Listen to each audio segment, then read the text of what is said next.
ನಮಸ್ತೆ ಗೆಳೆಯರೆ. ಇವತ್ತಿನ ನಮ್ಮ ಜೀವನ ಶೈಲಿಗಳಿಂದಿರ್ಬೋದು ಅಥವಾ ವಂಶ ಪಾರಂಪರಿಕವಾಗಿ ಬಂದಂಥ ಒಂದು ಏನೋ ಸಮಸ್ಯೆ ಅಂತ ಹೇಳಿದ್ರೆ ತಲೆ ಕೂದಲು. ಕೆಲವರಿಗೆ ಕೌಟುಂಬಿಕವಾಗಿ ಅದು ಅವರ ಪರಂಪರೆಯಲ್ಲಿ ಬಂದಿರುವುದು ಇರ್ತದೆ. ಆದರೆ ಆಹಾರ ಸಮಸ್ಯೆಗಳಿಂದ ಅಥವಾ ಅನಾರೋಗ್ಯದಿಂದನೂ ಬಂದಿರ್ಬೋದು.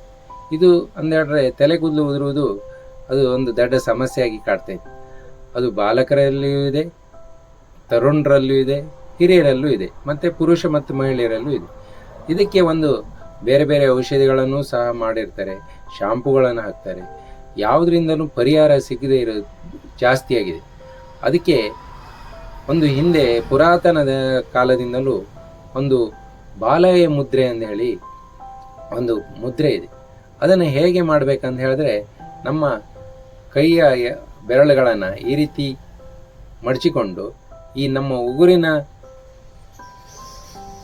ಭಾಗವನ್ನು ಎರಡನ್ನು ಘರ್ಷಣೆ ಮಾಡಬೇಕು, ಎರಡೂ ಭಾಗವನ್ನು. ಇದನ್ನು 5ರಿಂದ 10 ನಿಮಿಷ ಮಾಡ್ತಾ 5ರಿಂದ 10 ನಿಮಿಷ ದಿನ ಮಾಡ್ತಾ ಬಂದಾಗ ಒಂದು 21ರಿಂದ 30 ದಿವಸ ಮಾಡಿದಾಗ ಕೂದಲು ಉದುರುವುದು ಮತ್ತು ಕೂದಲಿನಲ್ಲಿ ಸಾಕಷ್ಟು ಬೆಳವಣಿಗೆಗಳು ಆಗ್ತದೆ. ಇದು ಹೇಗೆ ಅಂತ ಹೇಳಿದ್ರೆ, ನಮ್ಮ ಈ ಕೈ ಬೆರಳಿನಲ್ಲಿ ಈ ಕ್ಯಾಲ್ಸಿಯಂ ಯಾವುದೇ ಕಾರಣದಿಂದ ಬೇರೆ ಬೇರೆ ಕಾರಣಗಳಿಂದ ಕ್ಯಾಲ್ಸಿಯಂ ಇದೆಲ್ಲವೂ ಕಡಿಮೆ ಆಗಿದ್ದಾಗ ಇದನ್ನು 5ರಿಂದ 10 ನಿಮಿಷ ಮಾಡೋದ್ರಿಂದ ಅದು ಆ್ಯಕ್ಟಿವಿಟಿ ಆಗ್ತದೆ. ಇನ್ನೂ ಒಂದು ವಿಷಯ, ಇದನ್ನು ನೀವು ಎಲ್ಲರಿಗೂ ಹೇಳಿ, ಬೇರೆಯವರಿಗೆ ಮಾಡಲಿಕ್ಕೆ ಹೇಳಿ.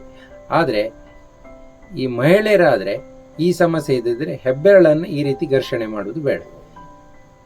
ಇಂದಿನ ವಿಡಿಯೋ ನಿಮಗೆ ಇಷ್ಟ ಆದರೆ ಬೇರೆಯವರಿಗೆ ಶೇರ್ ಮಾಡಿ. ಹಾಗೆ ಇನ್ನೊಂದು ವಿಡಿಯೋದಲ್ಲಿ ನಾನು ಸಿಗ್ತೇನೆ. Thank you.